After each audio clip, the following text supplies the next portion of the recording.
Howdy ho, let's rock and roll. Welcome to Daily Dose of Reddit. This is your host, Zach, and today's subreddit is r/EntitledPeople.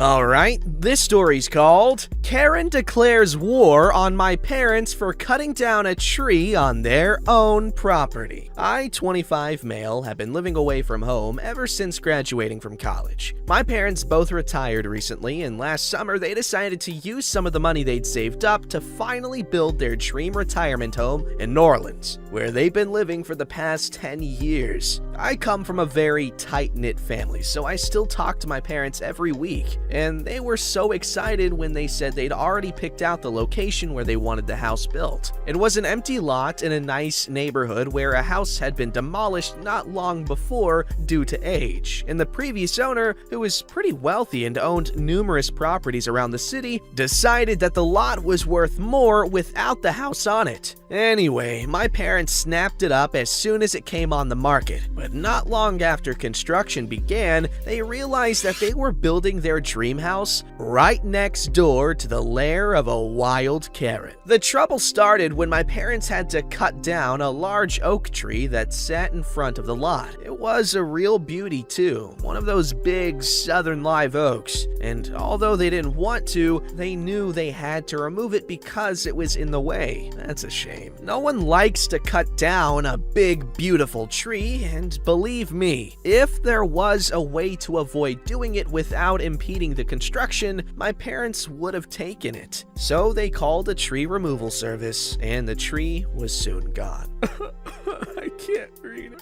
Well, a few days after the tree had been cut down, my dad was on the property talking to some of the construction guys and making sure everything was going smoothly. He was going back to his car when he saw a woman in her late 50s walk out of the house next door and head to her mailbox. My dad, let's call him John, is a pretty chill and laid-back guy who likes to be on good terms with everyone. So he walked over and introduced himself. "Hi," he said, holding out his hand. "My name's John, and my wife and I are gonna be your neighbors once our house is finished. I just wanted to come over and say hi and introduce myself. It's nice to meet you. What's your name?" Karen glanced at the extended hand, then looked up at my dad and glared at him. "My name is none of your business," she snapped. "I'm not gonna shake your hand because of Brovid. And even if there was no Brovid, I still wouldn't shake your hand because you people ruined my life when you cut down my tree. I still can't believe how selfish you are. You should both be ashamed of yourselves." My dad was taken aback by this and pointed out that Karen already had a nice big oak tree in her backyard. But Karen ignored him and stalked back inside her house. She never explained why she thought she was the owner of the tree that had been cut down, not once. And whenever my parents asked about it, she refused to answer. I guess it's just one of those things that we'll never know. Like what really happened to the lost Roanoke colony or the fate of D.B. Cooper. Okay, well, as far as Roanoke goes, Occam's razor dictates that the simplest solution is often the best one. And in this case, Croatoan was the name of an island south of Roanoke, okay? And that's what was carved in the tree, and it was partially carved in another tree. So, my theory is that they either went of their own volition to Croatoan, where there were natives that they had established friendly relations with at the time, and that's why there were several accounts of European people being seen with these Croatoan natives. Plus, there was a bunch of European-inspired things, as well as stone houses, where the Croatoans usually made their houses out of wood and mud and stuff. But there are also accounts of people being, like white Europeans, being enslaved by them, and stuff like that. So my theory is that they probably went of their own volition, carved the little name of the island in the trees, but things went sour for them, at least. And the natives enslaved and or killed them. And correct me if I'm wrong, I'm pretty sure D.B. Cooper was themselves. But anyway, my parents met some of their other neighbors later that day, including a nice elderly couple who lived in the other house next door, Karen's. And when my dad told them what happened, the neighbors said Karen was like that to everyone, and no one in the neighborhood liked her. They also said that Karen had been nasty to them for a long time, and they were in the process of selling their house because they couldn't stand living next door to her anymore. Karen soon began living up to her reputation. For months, whenever my parents would visit the house to see how the construction was coming along, she'd find something to complain or confront them about. One time, she said the construction workers were being too loud and threatened to call the police, even though it was the middle of the day. Another time, she said that the construction company was using illegal immigrants as cheap labor and threatened to call ICE and have the whole project shut down. My dad mentioned this to the owner of the company, and the owner sent Karen a formal letter threatening a lawsuit if she tried. I don't know if there were any actual grounds for a lawsuit, but the threat must have worked because ICE never showed up. Oh, and then there was this time she tried to have my parents' car towed for illegal parking when they parked by the curb of their still unfinished house. The first my parents knew about this was when the tow truck showed up, but the driver took one look at where my parents' car was parked and told Karen he'd send her a bill for wasting his time if she called him again. I could go on. Karen did everything she could think of to try and interfere. She was absolutely relentless in her crusade to avenge a tree she never even owned. Happily, the house was completed despite her best efforts. Pathetic. And my parents finally moved in not long after the holidays. Ew. My mom told me later that she caught Karen watching them bitterly from her window as they were taking some of their boxes inside. She was concerned that Karen might keep going and try something else. But I guess Karen was too busy wallowing in self-pity over her failure or something, because things were actually quiet for a while. But a few weeks ago, things changed. New Orleans has had some really bad weather lately due to the winter storms that are battering much of the southern US right now. Hey, I experienced that. It was pretty cool.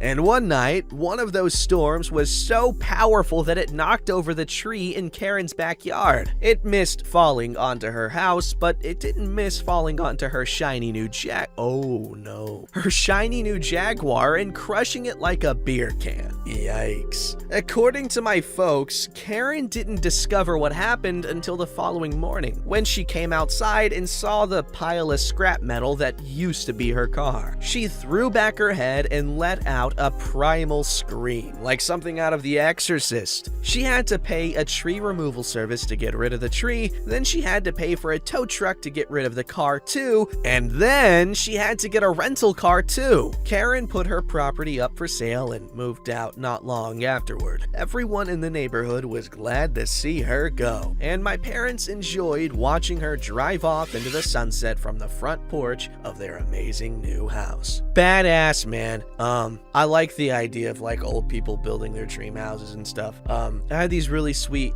neighbors back when I lived in Rocky Ford, Colorado.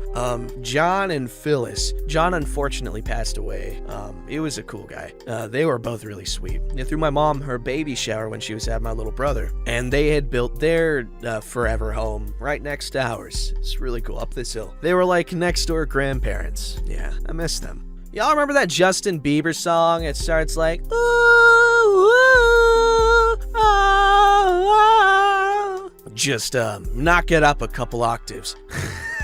It's called Love Me. It's stuck in my freaking head. Anyway, entitled woman demands to be checked out during 2-minute silence. This is my first ever post on Reddit. I'm so excited! This story takes place on Remembrance Day in the UK several years ago. For those who may not be familiar, thank you, I'm not. Remembrance Day is a nationally observed Memorial Day that takes place on the 11th of November each year. And a big part of the memorial is 2-minute silence at 11 a.m. Is the number 11 like significant to the UK or something? Okay, not gonna lie, I was about to make a little wisecrack bashing the UK just for little poos and giggles, but but, I'ma respect the holiday. Remember that. Okay, no, sorry. On this particular Remembrance Day, I was working as a shop assistant. At about 10:55, a tannoy announcement was made saying that at 11 a.m. the tills would close for 2 minutes so staff could take part in the silence. When 11 a.m. came, I was stood near to the till being operated by a new member of staff who I'll call Elliot. Elliot was 17, very sweet, shy, and non-confrontational, and he had only been working there for a few days at this point. He was about to start serving a customer who we will call Entitled Woman when the tannoy bleeped and the background music stopped playing, marking the beginning of the 2-minute silence. Elliot stopped what he was doing and lowered his head slightly. A lot of people do this, almost like tipping an invisible hat to someone, as did almost everyone else in the vicinity, staff and customers alike. Except you, Entitled Woman. The following conversation is a paraphrase of what was said, as this was several years ago now. Excuse me, I'm waiting here. It's a 2-minute silence, miss. I am in a rush. Just scan it so I can go. She was speaking super loudly. Not quite shouting, but it sounded so loud in the otherwise silent shop. The other customers were glaring at her, but she didn't seem to notice or care. I can't. It's a 2-minute silence. I don't care. I'm in a rush. Scan it now. Elliot looked almost in pain with how embarrassed and unsure of what to do he was. I quietly walked over and spoke to the woman. Miss, he will not scan you out until the 2-minute silence is over. You can either wait 1 minute or leave. I don't give a crap about your 2 minutes, whatever. I need to get to work and you will serve me right now. The last part of this was barked directly into Elliot's face, and he honestly looked like he was about to cry. I whispered to Elliot to sign off his till and go take 5 in the break room, and I'd take over. Entitled Woman was not happy and shouted at him as he walked away. No, he's got to serve me. Come back here. I get into position behind the till and wait for the last 30 or so seconds of silence to finish. For love's sake, just scan it and go. I just ignored her until the tannoy bleeped to signal the end of the 2 minutes and the music began to play again. With my brightest customer service smile in place, I silently signed into the till and proceeded to complete the most painfully, glacially slow transaction I've ever done. I picked every item up and turned it all over looking for the barcodes, pretended some didn't scan so I had to type in the 12-digit codes manually that I keep typing in wrong and having to start over. So clumsy. And scanning things twice so I'd have to go through the void procedure every few seconds. Entitled Woman looked so annoyed. She scolded me for being so slow and so bad at my job. In the end, it took me about 5 minutes to complete the sale and send her on her way. If she hadn't been a complete toilet, she would have been out of there in 2. First of all, good guy OP for stepping in for Elliot and making him feel cared for in this really hostile freaking work. I mean, it's not really the work environment. You get what I'm saying. Second, cool story, bro. Alrighty, this story's called Entitled Son-in-Law, or Sister-in-Law, is angry that her father is spending her inheritance. 2 years ago, I got married to a wonderful and intelligent woman. She's a surgeon. Her father is a very successful artist. He's done well and earns a great deal of money. In addition to my wife, the oldest, he has 3 sons, Larry, Mo, and Curly. Oh, I was like, these are weird-ass names. It's the Three Stooges. And a daughter, Sil,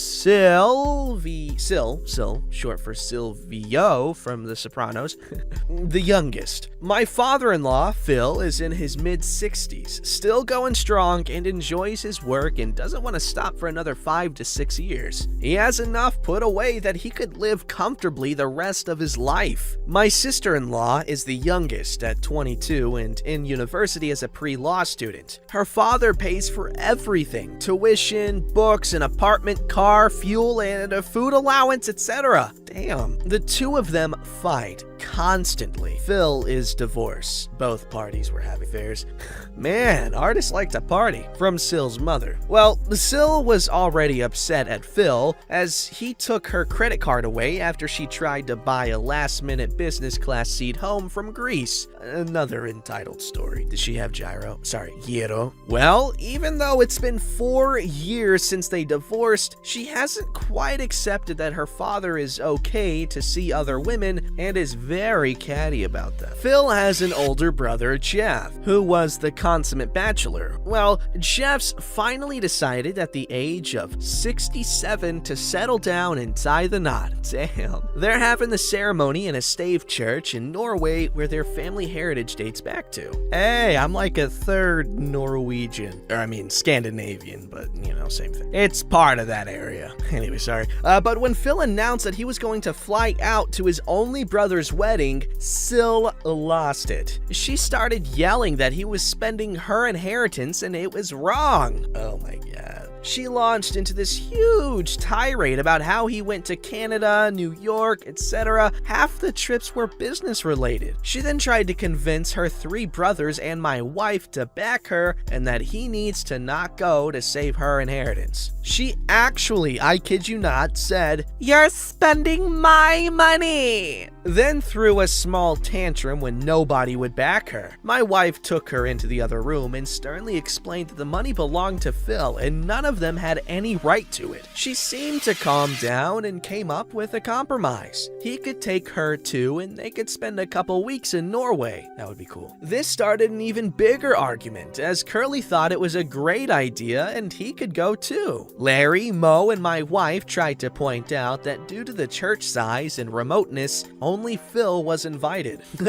Everything ended when Syl drove off crying because we were being mean to her and her father was going to make her poor. If you're wondering what I did during this little escapade, I stayed my happy self in the kitchen next door preparing dinner where I could listen but not be in the line of fire. Smart. But I would probably do that, then I'd try to find like the best opportunity to make this really badass entrance and make a stupid sarcastic joke, and then everyone would either forget about the fight or they just collectively get mad at me. And then you're thinking, wow, Zach, that's such a nice thing to do. But no, as soon as they're mad at me, that's when I'll be like, Syl took a dump in the pressure cooker. It wasn't me, it was her. And then boom, the heat's off of you. Oh, and I forgot to mention, make sure you take a dump in the pressure cooker beforehand so the evidence is there. It's a perfect crime. Oh, but anyway, Phil, you're a cool guy, except for cheating on your wife, but hey, she did it too. Also, cool guy for being nice to your kids, despite the fact that at least one of them's a brat. Alright, this story's called Guy Insisted Repeatedly That I Return the Favor of Him Tipping Me $2 and Buy Him His Next Meal and Drinks at My Job. I'm a bartender. Honestly, I hate my job, but that's another can of worms that's not relevant here. Anyway, yesterday I had a dad and his adult kid come in and sit where I was serving. Also obligatory sorry for formatting. I'm on mobile and not great with grammar due to dyslexia and other issues. So the dad and the kid come in and sit at the bar and order some beer and ask to pay as they go. Not a big deal. About 4 beer bottles in, they ask where one of my coworkers is and explain they want her because she usually pays for half to almost all their drinks and food once they realize I'm not gonna pay for them as well like she does. Sadly, she isn't in, so I'm stuck with them as they start getting more and more upset, demanding because I won't pay for their things and sit and chew me out while insulting me with a few sexually charged comments thrown in by Thek for good measure, all for not paying the favor forward. Their words. Like, thanks, but I make $2.50 an hour plus tips. You're not doing me any favors by giving me a $2 tip and sexually harassing me while demanding free things when I'll be fired if I snap at you. There, I just did it for you. Before they left, they called me a dirty whore as they hit on me and laughed as the dad slapped the son on the back like it was a good joke and told me I was crap at my job and they would ask to not get me as a server next time and even shoot out my boss who happened to be friends with these men about how they need to get better employees. The entitlement like that was just astounding, and it was a horrible experience. I've dealt with a lot of crappy people working, but wow. Honestly, I know this is not Am I the Butthole, but I gotta say it. OP, you're the butthole in this situation. You should have paid it forward, man. $2. That don't come cheap. You know how much that costs? At least, like, if I'm doing the math right, probably like $10, right? Okay, now, I hate that I have to point this out, but I'm not being serious. It was a joke. It's called, I think that was a form of satire. Yeah, kind of, in a way. Anyway, OP, you have my sympathy. Now go and be happy and not have a job you think is crappy. Damn, I should freaking Eminem who? Don't forget to like, subscribe, and hit that bell to never miss an episode.